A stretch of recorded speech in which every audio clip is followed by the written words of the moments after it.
하나님 말씀 에베소서 2장 14절에서 22절 말씀입니다. 에베소서 2장 14절로 22절 말씀입니다.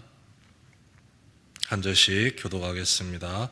그는 우리의 화평이신지라 둘로 하나를 만드사 원수된 것 곧 중간에 막힌 담을 자기 육체로 허시고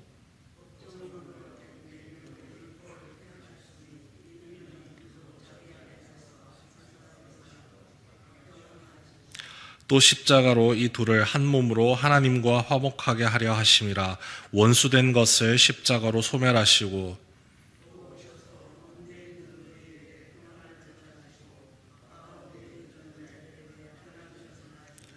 이는 그로 말미암아 우리 둘이 한 성령 안에서 아버지께 나아감을 얻게 하려 하심이라.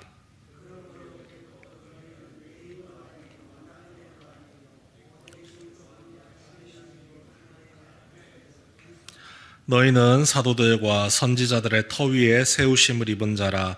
그리스도 예수께서 친히 모퉁이 돌이 되셨느니라.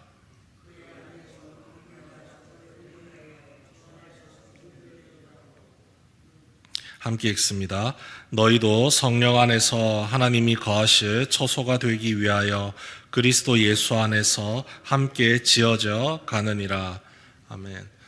오늘부터 또 에베소서 말씀을 함께 살펴봅니다.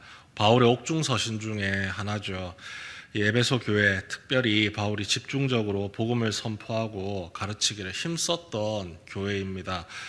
고린도 교회와 비슷한 구석이 많습니다. 지리적인 환경이라든지 이런 것들이 비슷합니다. 항구 도시로서 교통의 요충지였고 또 부유한 배경을 가졌던 곳입니다. 고린도 교회가 유럽으로 나아갈 수 있는 발판이라면 에베소 교회는 소아시아의 요충지라고 할 수 있습니다.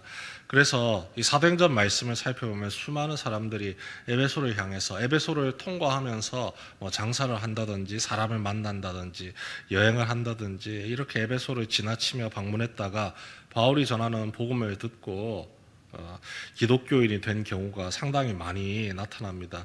하지만 고린도 교회와는 달리 시간이 지나면 지날수록 든든하게 세워져 가는 교회가 에베소 교회였습니다. 신앙의 영역에서는 조금의 흔들림도 없이 굳건한 믿음을 온전히 지켜나갔던 교회입니다. 하지만 바울이 한 가지 사실을 염려하면서 이렇게 편지를 기록을 했습니다. 교회가 무엇인지 성도들에게 다시 알려주기 위함입니다. 이 교회를 설명하기 전에 교회 머리 대신 예수님에 대해서 먼저 설명을 합니다. 그리고 성도는 그 교회의 몸으로서 이 머리 대신 예수님을 믿고 따르고 순종하며 나아가야 하는 존재라는 것을 함께 알려주죠. 몸이 머리의 통제를 받는 것이 자연스럽고 당연하다는 사실을 분명히 알려주는 겁니다. 머리된 예수님께서 몸에게 내리는 명령, 사랑입니다. 이웃 간에 사랑하고 성도 간에 함께 사랑하고 수많은 허물과 죄 가운데 죽을 위기에 처한 우리를 자신의 생명을 바쳐서 사랑으로 구원해내신 예수님이시기 때문에 그 예수님의 뜻을 따라 살아가고 닮아가는 것이 마땅하다는 사실을 알려줍니다. 2장 4절에서 6절 말씀을 제가 세번역 성경으로 읽어드리겠습니다. 그러나 하나님은 자비가 넘치는 분이셔서 우리를 사랑하신 그 크신 사랑으로 말미암아 범죄로 죽은 우리를 그리스도와 함께 살려주셨습니다. 여러분은 은혜로 구원을 얻었습니다. 하나님께서 그리스도 예수 안에서 우리를 그분과 함께 살리시고 하늘에 함께 앉게 하셨습니다. 함께라는 단어가 굉장히 강조가 되고 있죠. 하나님과도 함께 나아가고 그 하나님과 함께 나아가면 힘입어서 성도들이 함께 한 하나님, 한 예수님, 한 성령님을 바라고 쫓고 의지하며 나아가는 그곳이 교회이고 그 성도들 자체가 교회라는 사실을 분명하게 알려줍니다. 그런데 에베소 교회에 남겨진 문제가 무엇이냐면요, 바로 그 하나됨을 방해하는 분열의 요소입니다. 유대계 그리스도인 그리고 비유대계 그리스도인 이 둘 사이에 갈라짐이 발생을 합니다. 무엇 때문에 갈라지느냐? 유대교에서 개종했던 그리스도인이 율법을 함께 가지고 교회로 들어온 겁니다. 율법을 함께 지켜야 합니다. 율법을 지키지 않는 자들 하나씩 밀어내고 따돌리기 시작한 겁니다. 앞에서 바울이 말한 대로 그리스도의 사랑 덕분에 구원을 얻었음에도 불구하고 여전히 놓지 못하는 그 율법의 문제, 이것으로 말미암아 예수 그리스도의 사랑이 실천되기는커녕 오히려 그와 반대되는 분열이 이루어지는 그 모습, 자랑거리로 삼아야 될 것이 율법이 아니라 예수님의 사랑인데 지금 거꾸로 가고 있는 신앙을 지적을 하고 있는 거죠. 교회는 절대 분열을 가르치지 않습니다. 어디에서 어떤 환경에서 어떤 방법으로 살아왔든지 예수 그리스도 안에서 하나됨을 강조하고 가르치고 있죠. 자랑 삼고 싶다면 그 하나됨으로 우리를 이끌어 주신 사랑의 예수님을 끊임없이 드러내고 자랑하라고 합니다. 18절 말씀 우리 다시 한번 함께 읽겠습니다.